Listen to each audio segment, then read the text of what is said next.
শহরে যত toll plaza রয়েছে সব জায়গায় খোঁজ নিয়েছি, না তো এসিপি স্যারের খোঁজ পেয়েছি আর না তো দয়া স্যারের। এসিপির খবর তো পাওয়া যায়নি, কিন্তু দয়ার খবর পাওয়া গেছে। জানতে পারা গেছে কোথায় ও? আগে কয়েকটা গুন্ডা ওকে উঠিয়ে নিয়ে কোথাও একটা বন্দি করে রেখেছে। ওর অবস্থা ভীষণই খারাপ। ইনি ডক্টর প্রমোদ। নমস্কার। গুন্ডারা জোর করে তুলে নিয়ে গেছিল। অ্যাকচুয়ালি দয়ার পিঠে গুলি লেগেছিল, যেটা গুন্ডারা এনাকে দিয়ে বার করিয়েছে। কি দয়া স্যারের গুলি লেগেছে? হ্যাঁ। এখন দয়া কেমন আছে? ও বিপদমুক্ত তো? কিছু বলতে পারবো না। আমি তো গুলিটা তো বের করেছি, কিন্তু ওখানকার পরিবেশ যেরকম কোনো রোগীর জন্য একদমই ভালো না। আপনার তো কিছু নিশ্চয়ই মনে আছে ডাক্তারবাবু, কোথায় গুন্ডাদের এই আটাটা? ওরা আমার চোখ দুটো বেঁধে দিয়েছিল, তাই আমি বলতে পারবো না কোথায় আছে। ওখানে গিয়ে তো কাপড় খুলে দিয়েছিল। ওখানে ওদের নিশ্চয়ই দেখেছেন। ওদের মুখটা মনে আছে আপনার? হ্যাঁ, দেখলে চিনতে পারবো। Very good. পঙ্কজ, স্কেচ আর্টিস্টকে ডাকো এক্ষুনি।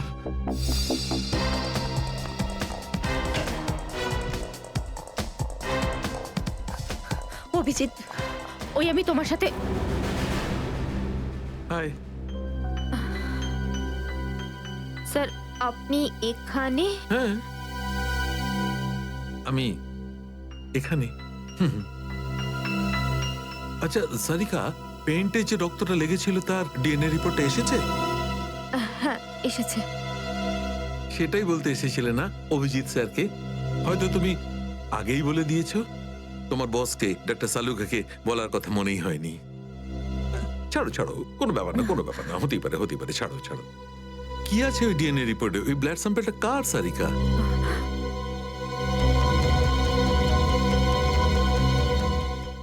দয়া স্যারের। দয়ার? দয়ার? আচ্ছা, ওই প্যান্ট যার উপর এই রক্তটা লেগেছিল, ওই সেই প্যান্টটা কার?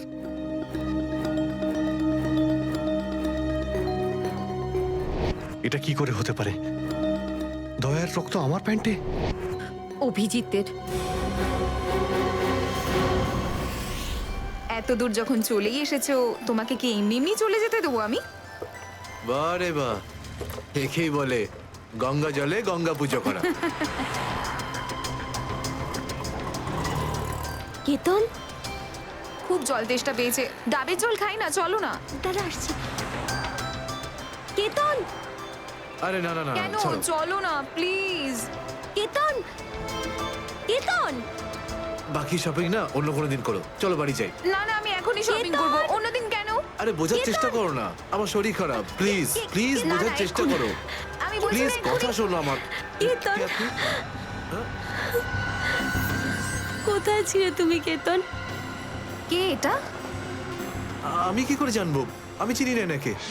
তুমি আমাকে চেনো না? নিজের সিমিকে চিনতে পারছো না কেতন? দেখুন দিদি, আপনি কিছু একটা ভুল করছেন। উনি কেতন নয়, উনি আমার স্বামী জয়। আমি আমার স্বামীকে চিনতে একটুও ভুল করিনি। এ আমার কেতনই।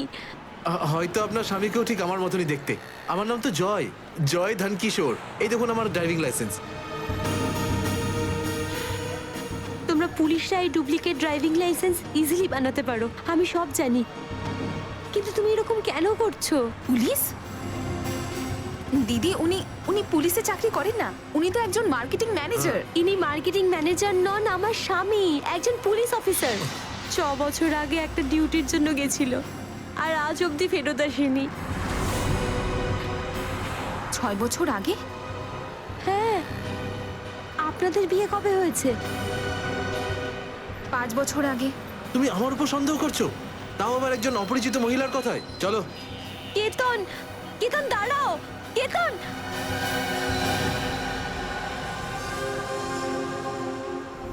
অভিজিতের প্যান্টের ওপর দয়ার রক্ত। 3বার টেস্ট করিয়েছি, কিন্তু ফলাফল ওই।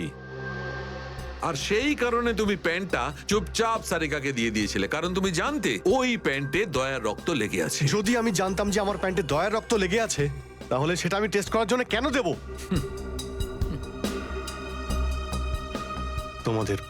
তোমাদের এটা মনে হচ্ছে না তো যে দয়ার এই অবস্থার জন্য আমিই দায়ী? আচ্ছা ঠিক আছে, মেনে নিলাম। যদি তোমার কোনো দায় না থাকে, তাহলে চুপচাপ তুমি সারিকাকে প্যান্টটা কেন দিলে? ওই প্যান্টটা তুমি ডাইরেক্ট আমাকেও দিতে পারতে। দিতে পারতাম স্যার, কিন্তু সব সময় আপনি আমার বিরুদ্ধে কথা বলেন। আমাকে ছোট করার কোনো সুযোগই আপনি ছাড়েন না। এই জন্যই প্যান্ট আমি আপনাকে দিইনি। আর সেই কারণে সিনিয়র ইন্সপেক্টর অভিজিৎ, তুমি এটাও বলনি যে যখন দয়া আহত হয়েছিল তুমি নিজে সেখানে উপস্থিত ছিলে।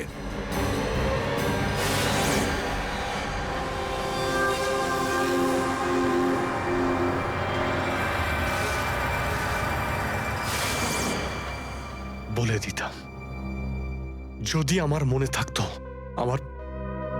আমার এখনো কিছু মনে নেই যে ওই রাতে কি হয়েছিল। ওয়াইসি, আপনার মনেই নেই যে ওই রাতে কি হয়েছিল? ডক্টর সালুকে আমরা অভিজিৎ স্যার আর দয়া স্যারের বন্ধুত্বের উদাহরণ দিই, আর আপনি ওনাদের উপরে এরকম অপবাদ দিচ্ছেন? হ্যাঁ স্যার, অভিজিৎ স্যার নিজের জীবন দিয়ে দেবেন, কিন্তু দয়া স্যারের ওপর একটা আঁচল লাগতে দেবেন না। ও আচ্ছা, চলো ঠিক আছে, মেনে নিচ্ছি। আমি আমার সমস্ত কথা ফিরিয়ে নিচ্ছি। I am sorry. আমি মেনে নিচ্ছি যে দয়া আজকে যে অবস্থায় আছে তার দায় অভিজিতের নয়, কিন্তু এই কথাটা আমি কিছুতেই মানবো না যে দয়া যখন আহত হয়েছিল তখন অভিজিৎ ওখানে ছিল আর ওর কিছুই মনে নেই। কিছু একটা ঘটনা অভিজিতের মাথায় নিশ্চয়ই ঢুকে গেছে, কিছু তো আছে। ইটস ইম্পসিবল, কিচ্ছু মনে নেই। ডক্টর সালুকে, আপনি আমার কাটা ঘায়ে আর নুন ছেটাবেন না। আপনি খুব ভালো মতোই জানেন যে আমার স্মৃতিশক্তি। জানি অভিজিৎ, আমাকে মনে করিয়ে দেওয়ার চেষ্টা করো না। আমি ভালো করে জানি অভিজিৎ, যখন সিনিয়র ইন্সপেক্টর অভিজিৎ কোনো প্রবলেমের মধ্যে পড়ে তখন ওর কাছে একটা মস্ত বড় হাতিয়ার আছে, ওর স্মৃতিশক্তি। প্লিজ সালুকে স্যার, আপনি অভিজিতের integrity hold on doctor Sarika, ইন্টিগ্রিটির পার্ট তুমি আমাকে পড়াতে এসো না। তুমি সিআইডির সবচেয়ে বড় নিয়ম ভেঙেছো, আমাদের কাছ থেকে এইরকম একটা বড় প্রমাণ লুকানোর। আন্ডারস্ট্যান্ড? ইন্টিগ্রিটি। স্যার, ওই দিন রাতের এমন কোনো কথা যেটা আপনার মনে আছে? যাই হোক,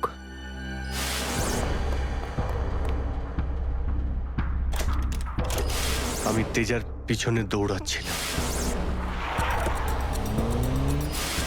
ও দৌড়ে গিয়ে গাড়িতে ওঠে, আর তারপর কেউ ওকে গুলি করে আর গাড়ির বাইরে ফেলে দেয়।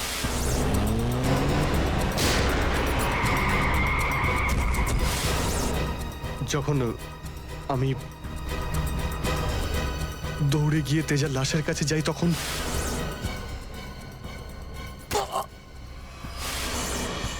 কেউ আমার ঘাড়ের কাছে কিছু একটা সূচের মতো।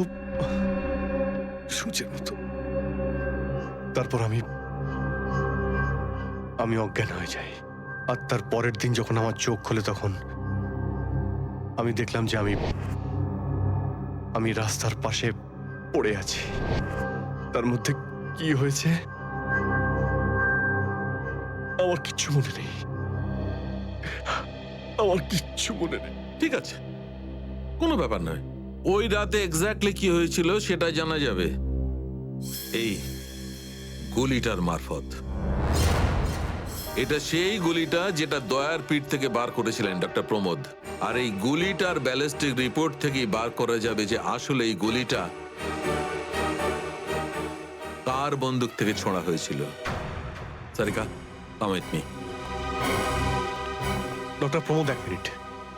আপনি স্কেচ বানাতে হেল্প করবেন, আর আমি আপনাকে কয়েকটা প্রশ্ন করতে চাই।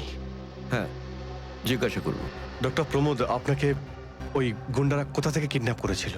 প্রতাপনগর থেকে। আর তারপর আপনার চোখে কাপড় বেঁধে দেয়? আগে ওর পরে গাড়িতে বসে ওদের আড্ডায় নিয়ে যায়। আড্ডায়?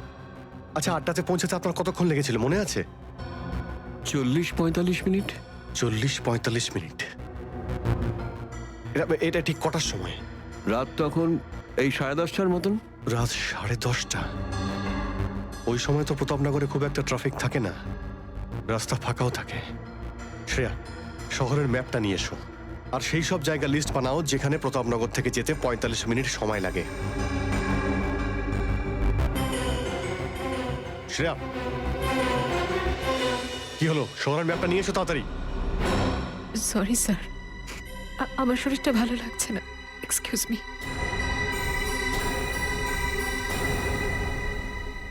I can't believe this Maya. তুমি নিজের স্বামীর কথা বিশ্বাস করছো না। একজন অপরিচিত মহিলার কথা বিশ্বাস করছো তুমি? একটা মেয়ে অন্য একটা মেয়ের চোখের দিকে তাকালেই বুঝতে পারে যে সে সত্যি বলছে না মিথ্যে। আর ওর চোখে সত্যিটা ছিল, ওর চোখে জল মিথ্যে বলছিল না। মায়া, মায়া তুমি ওর কথায় বিশ্বাস করছো চোখের জল দেখে, আর তুমি আমাকে সন্দেহ করছো। সত্যিটা বলো, বলো সত্যি করে যে কতগুলো বউ আছে তোমার, বলো আমাকে জয়।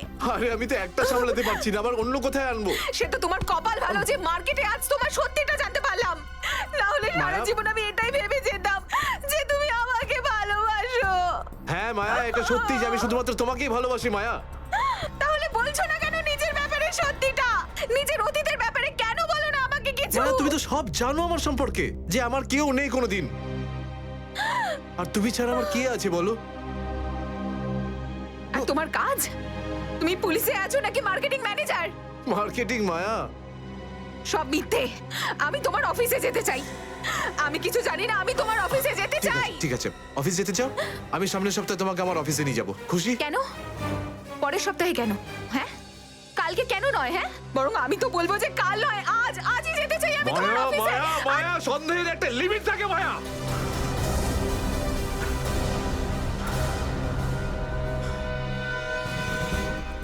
ঠিক আছে মায়া, আই এম সরি মায়া, আমি তোমাকে অফিসে নিয়ে যাবো।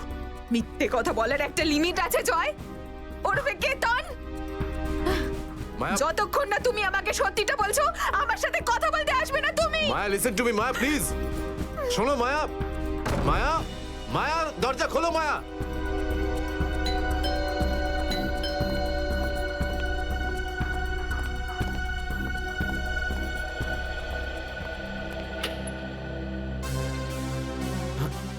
আপনি?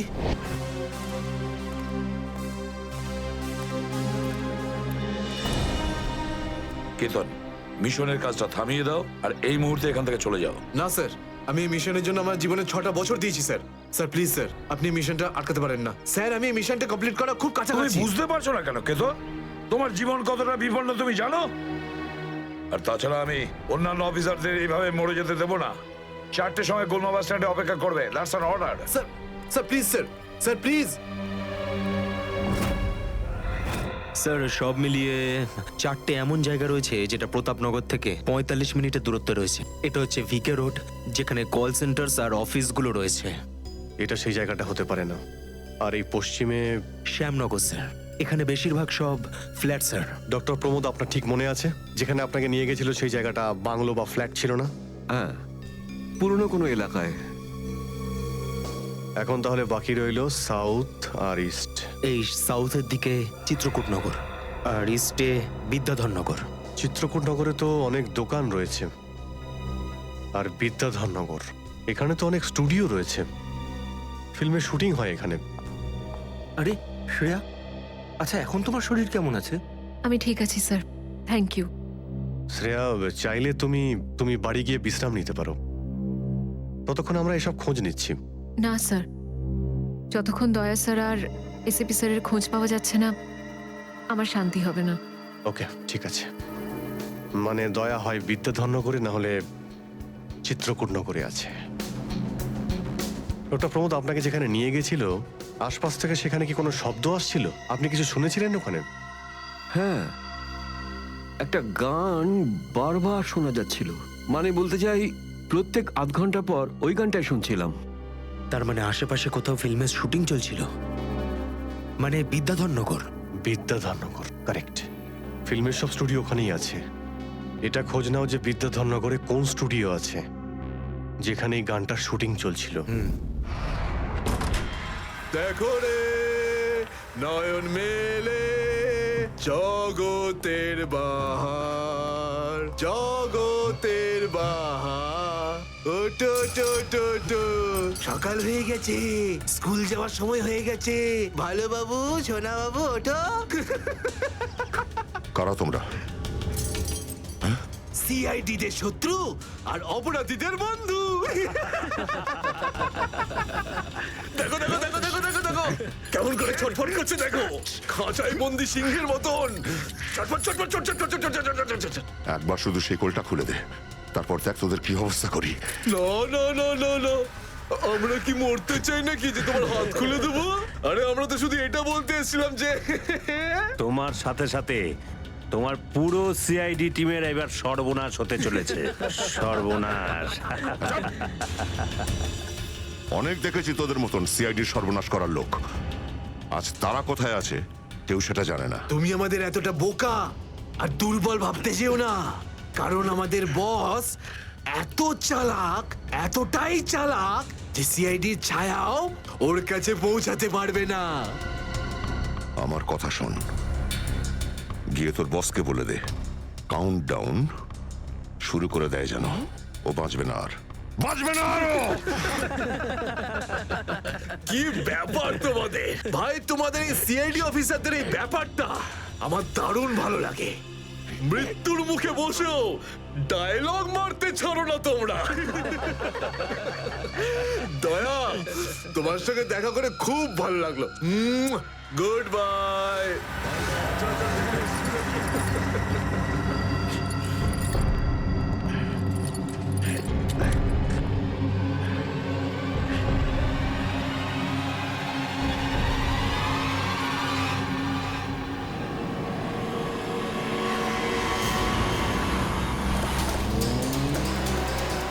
সেদিন দেখা হয়েছিল গানটার শুটিং এই স্টুডিওতেই চলছিল, তাই তো? হ্যাঁ স্যার, এটাই সেটা, বিরাট স্টুডিও। দয়াকে এখানেই হয়তো কোথাও রেখেছে।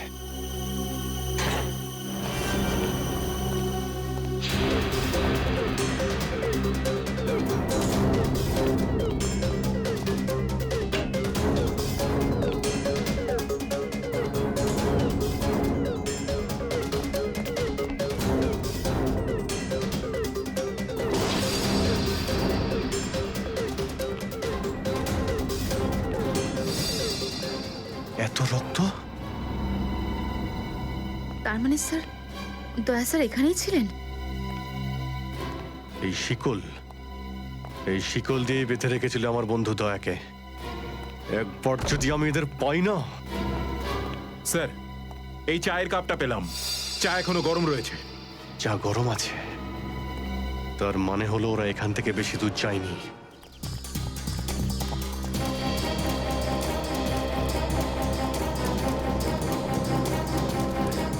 স্যার, মনে হচ্ছে এখানে কিছু হয়েছে।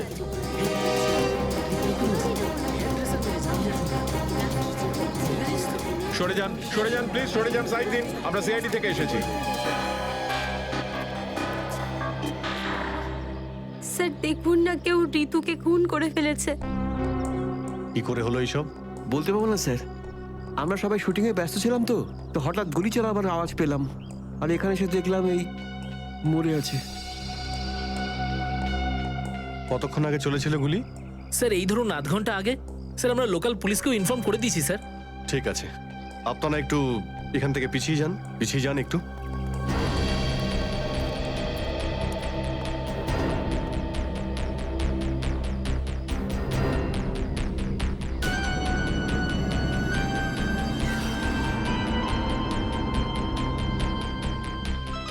গুলি বেরিয়ে গেছে মাথা থেকে। গুলি লাগা 2 সেকেন্ডের মধ্যেই বেচারি মারা গেছে। গুলি লাগার পরেই এফোড় ওপড় হয়ে গেছে। একটু চেক করো আশেপাশে, দেখো গুলি এই ডিরেকশনে কোথাও পাও কিনা।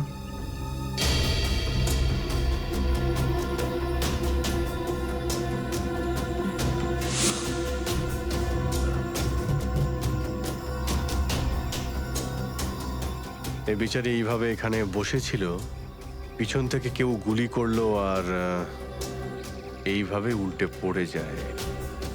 আর এই আঘাত, এটা আবার কি ব্যাপার?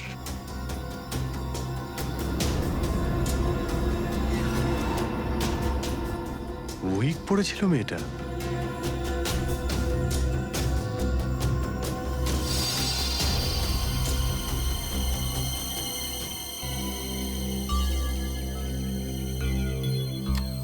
স্যার, হ্যাঁ পুরবি, গুলি পেয়ে গেছি।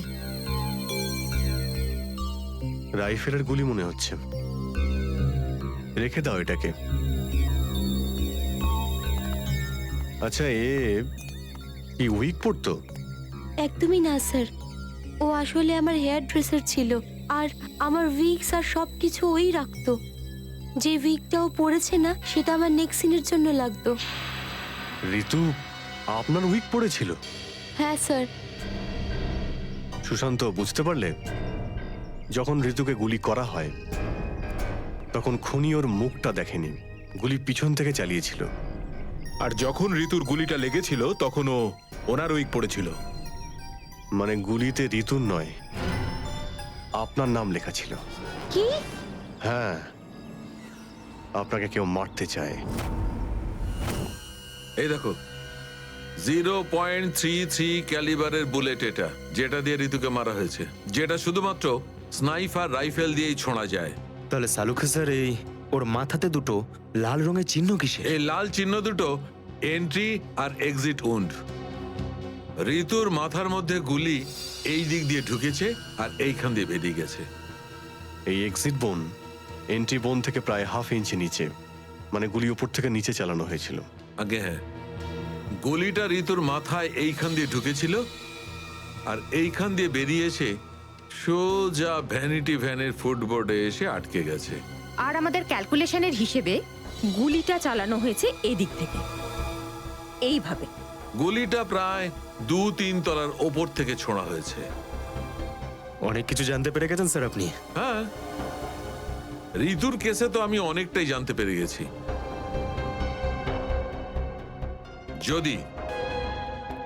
যদি আমি এইটা জানতে পারতাম যে দয়া আর আমার অন্যান্য অফিসারদের মধ্যে কি হয়েছিল, কিন্তু আফসোস, যে লোকটি এই কথাটা বলতে পারত সে বলতেই চাইছে না। আপনি কি বলতে চাইছেন যে আমি কি বলছি না? মনে থাকলে তো বলবো। আপনি সবসময় আমার বিরুদ্ধে বাজে অভিযোগ করেন। না অভিজিৎ, সালুকে কারোর ওপর কখনো বাজে অভিযোগ করে না। ডক্টর সালুকে প্লিজ, আপনি কি please? Please sir, Salunke sir please, আমরা কি এখন শুধুমাত্র ঋতুর কেসটা নিয়ে কথা বলতে পারি? ঋতুর কেসে আমি যতটা জানতে পেরেছি আমি সবটাই বলে দিয়েছি। ব্যাস, এখন আমার অপেক্ষা শুধুমাত্র একটা প্রমাণের জন্য, যা দিয়ে আমি জানতে পারবো দয়ার সঙ্গে কি ঘটেছিল। That's it. দেখলে, এই জন্য আমি তোমাকে বলেছিলাম যে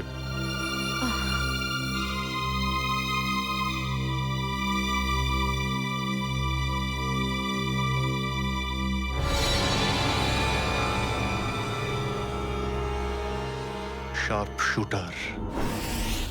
স্যার আমি বলছি না, শেষ এক সপ্তাহ এখানে কোনো শুটিং হয়নি, তাই এখানে কারো আসার প্রশ্নই ওঠে না। মানে গত এক সপ্তাহ ধরে তুমি ছাড়া এই স্টুডিওতে আর কেউ আসেনি? আগে না স্যার। তার মানে গুলি তুমি চালিয়েছো? আমি গুলি কি করে চালাবো? আমার তো দীপাবলির বাজিতেও ভয় লাগে। তাহলে ভালো করে ভেবে উত্তর দাও। কেউ না কেউ তো গিয়েছিল সেকেন্ড ফ্লোরে। হ্যাঁ স্যার, একজন প্লাম্বার এসেছিল ওই পাইপ ঠিক করতে। সেকেন্ড ফ্লোরে? হ্যাঁ স্যার। নিয়ে চলো সেখানে, চলো।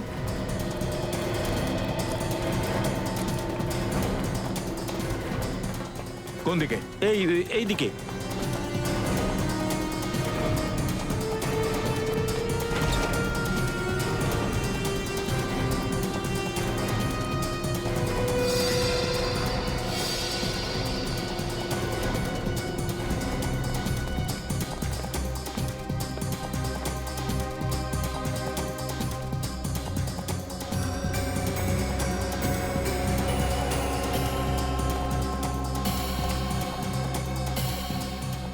এখান থেকে ঋতু ওখানে ছিল আর শার্প শুটার গুলি সম্ভবত এখান থেকেই চালিয়েছে।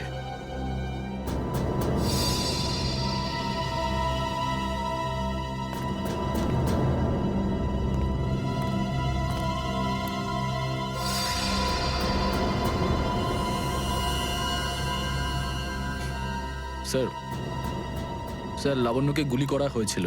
এই হলো ওই গুলিটার শেল। তুমি? স্যার এতে আমার কোনো দোষ নেই স্যার।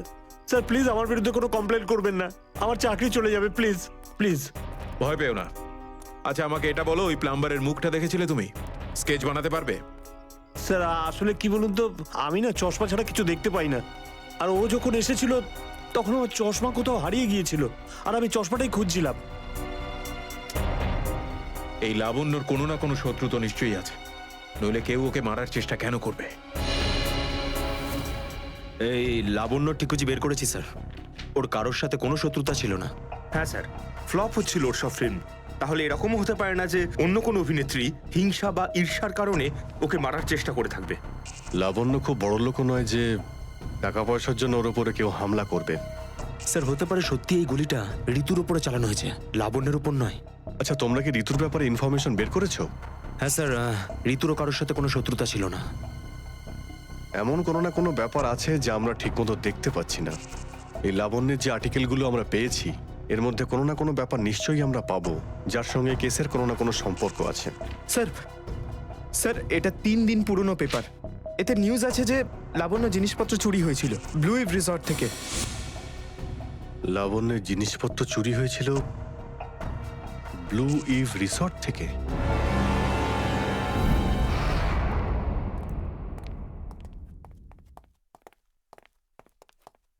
এটাই রুম স্যার।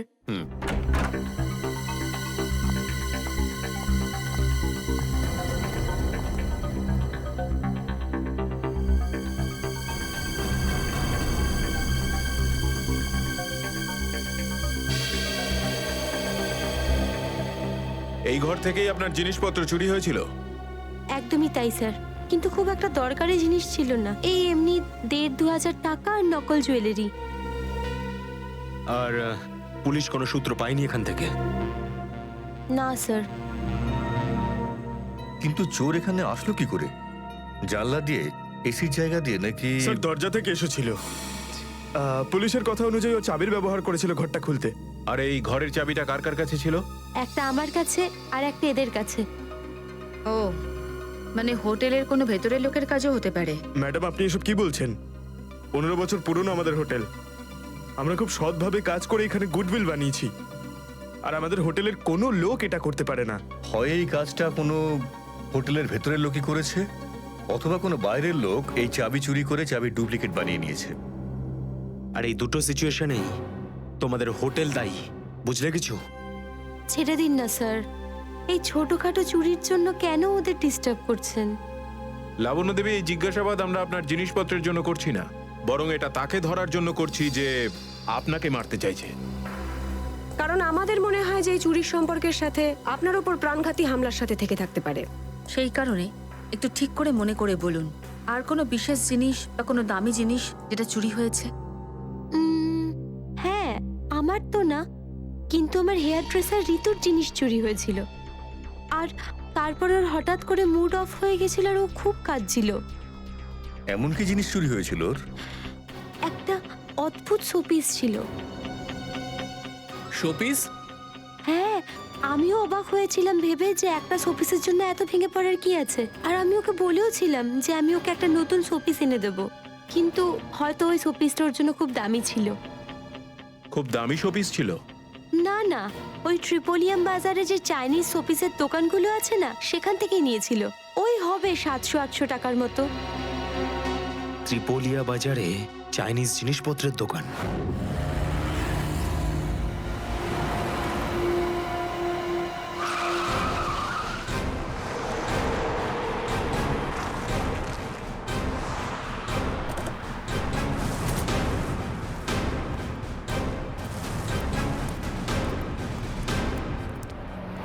সিআইডি। সিআইডি? একটা খুনের ব্যাপারে আপনার থেকে কিছু জানতে চাই। খুন? কার খুন হলো আবার? এর নাম ঋতু, ফিল্ম ইন্ডাস্ট্রিতে হেয়ার ড্রেসারের কাজ করে। কিছু মনে পড়লো? আমি তো একে কোনোদিন দেখিনি। গত শনিবারে আপনার দোকানে এসেছিল। ও একটা মূর্তি কিনেছিল, এই অনেকটা এরকম ছিল। শনিবার তো আমি ছুটিতে ছিলাম। হ্যাঁ, সুশান্ত দোকানটা দেখছিল। কি সুশান্ত, তুমি দেখেছো মেয়েটাকে? হতে পারে এখানে এসেছিলেন। শনিবারের দিনটা খুব বিজি দিন থাকে, অনেক লোক আসে। কিছু মনে পড়ছে না। আচ্ছা, আমাকে এই মূর্তিটা দেখাও তো। ওই মূর্তিটাও।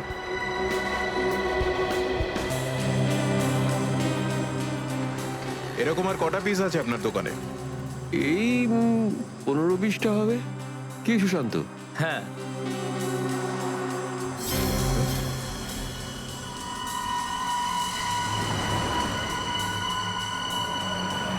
ওখানে ওই দুটো বক্সে ক্রস চিহ্ন দেওয়া কেন? আরে আরে ওটা তো ডিফেক্টিভ পিস, এগুলো ফ্যাক্টরিতে রিটার্ন যাবে, আপনার কোনো কাজে আসবে না। সেটা এক্ষুনি জানতে পারা যাবে। দেখাও ওটাকে, দেখাও।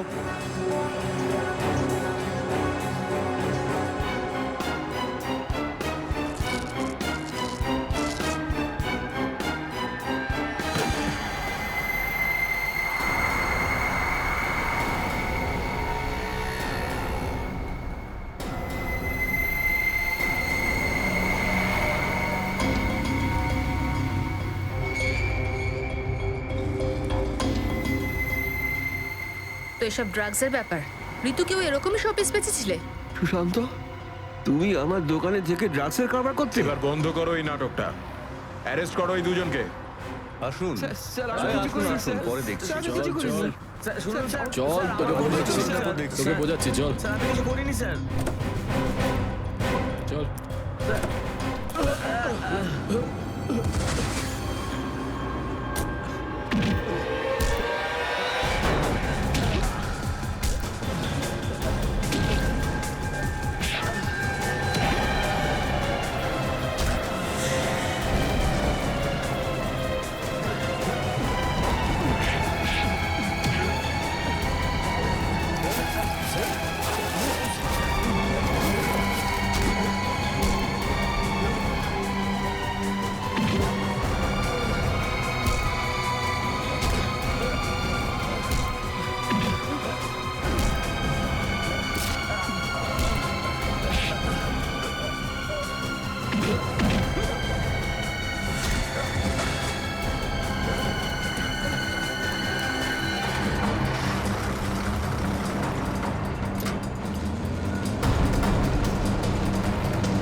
সুশান্ত, কে করলো এটা?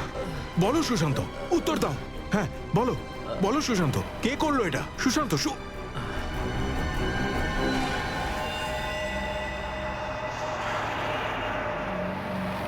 হি ইজ ডেড। স্যার, এটুকু তো নিশ্চিত ঋতুর মৃত্যুর সম্পর্ক এই ড্রাগস স্মাগলিং এর সঙ্গে রয়েছে। হ্যাঁ পুরবী, কিন্তু এই ড্রাগসের র্যাকেটের পিছনে কারা আছে?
কি ব্যাপার স্যার, এত আর্জেন্ট ডাকলেন? জয়, তোমার জীবনে ঝুঁকি আছে, তোমাদের মতন অফিসারদের ব্যাপারে ওরা জেনে গেছে আর ওরা একের পর এক মেরে ফেলছে। এটা কি করে হতে পারে স্যার? আমাদের ব্যাপারে কে কাকে কি বলবে? সেই তো, সেটাই তো বুঝে উঠতে পারছি না, সেটারই তো খোঁজ নিতে হবে। তুমি একটা কাজ করো, এটার মধ্যে ভোপাল যাওয়ার টিকিট আর 10,000 টাকা রয়েছে। তাড়াতাড়ি এখান থেকে চলে যাও, যাও তাড়াতাড়ি বেরিয়ে পড়ো। জয়, জয় কি হয়েছে? জয়, জয়,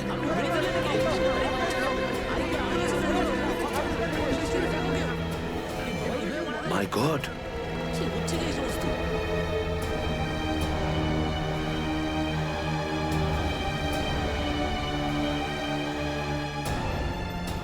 আরো একজন আন্ডার কভার কপ মারা গেল, আরো একজন সিআইডি অফিসার মারা গেল, কিন্তু আমি ওকে বাঁচাতে পারলাম না।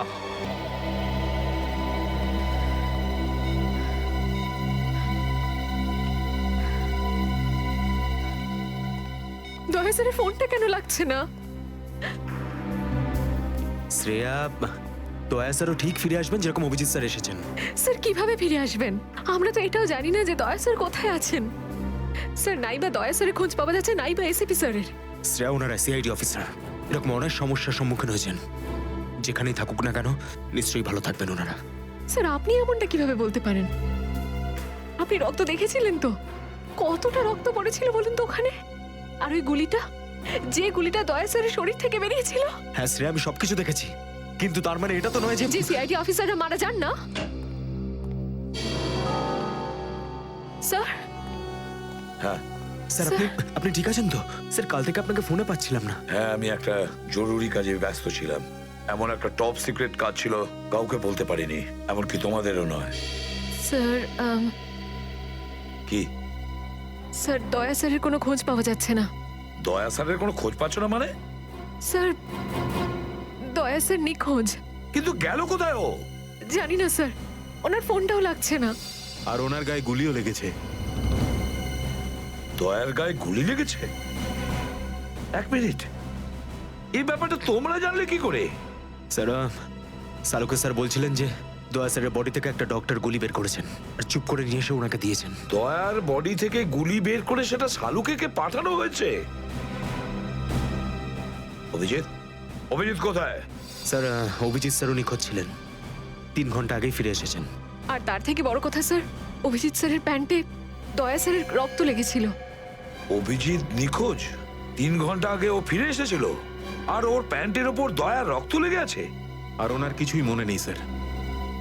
আর ওর কিছু মনে নেই? সেই একই ব্যাপার, সেই একই ব্যাপার। অভিজিৎ যখনই কোনো মুশকিলে পড়ে ওর স্মৃতিশক্তি লোপ পেয়ে যায়। এসব কি হচ্ছে সিআইডির মধ্যে?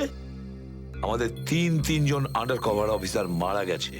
ওই অফিসারদের ব্যাপারে আমি ছাড়া আর কেউ কিচ্ছু জানতো না, কিন্তু ওদের নাম বাইরে ফ্ল্যাশ হয়ে গেছে। কিভাবে?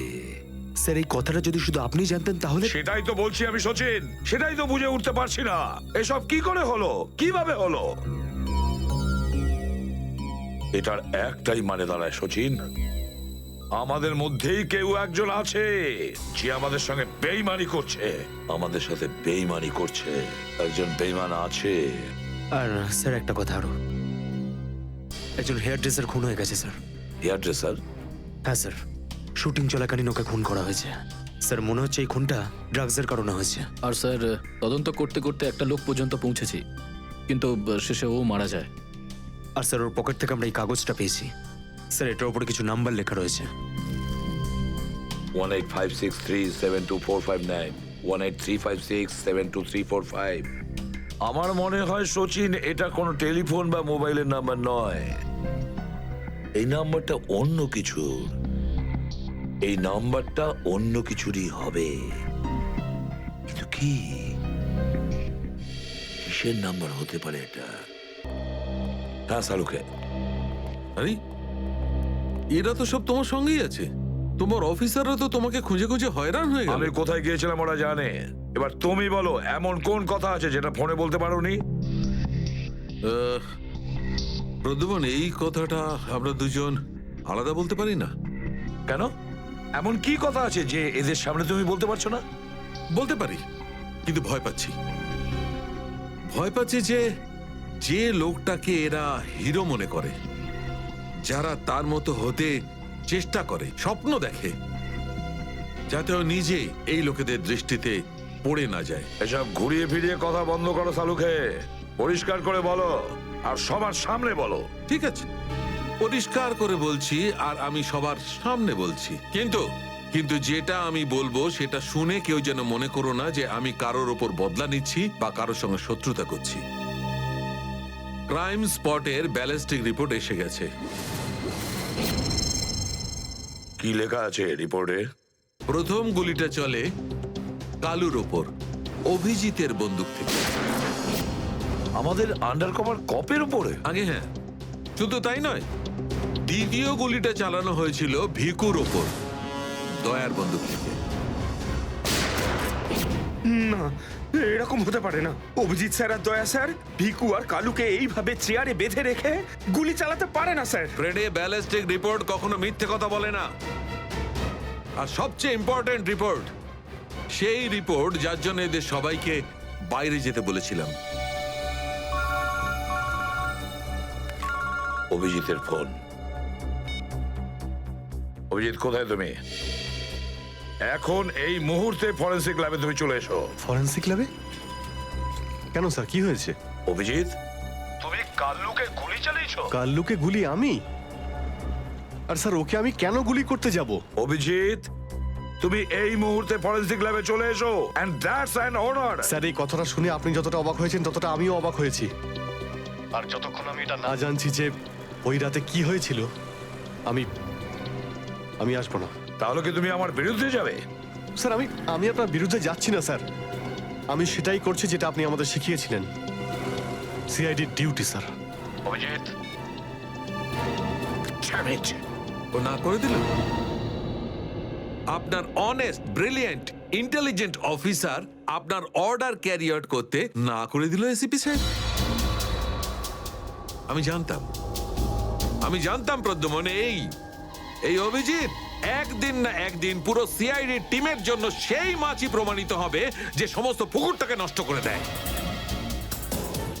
এই অভিজিতের কারণে আমাদের পুরো সিআইডি টিমের বদনাম হয়ে যাচ্ছে।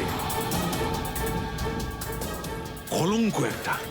এই অভিজিৎ সিআইডি টিমের একটা বড় বোঝা, একটা কলঙ্ক। অনেক হয়েছে স্যার, বন্ধ করুন এসব। আর কি উল্টোপাল্টা বলবেন ওর নামে? আমি বন্ধ করব? আমি তো বন্ধ করে দেবো সারিকা, কিন্তু এই রিপোর্ট, এইটার কি করবে? এইটা চুপ করে থাকবে না সারিকা। এইটা সত্যি কথা বলবে বস। জানো এই রিপোর্টে কি আছে? কি আছে ওই রিপোর্টে? দয়ার উপর গুলি কে চালিয়েছে? কে মেরেছে সালুকে?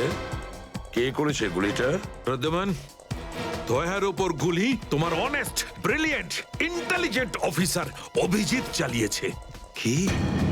দয়া অভিজিতের গুলির শিকার হয়েছে প্রদ্যুমন।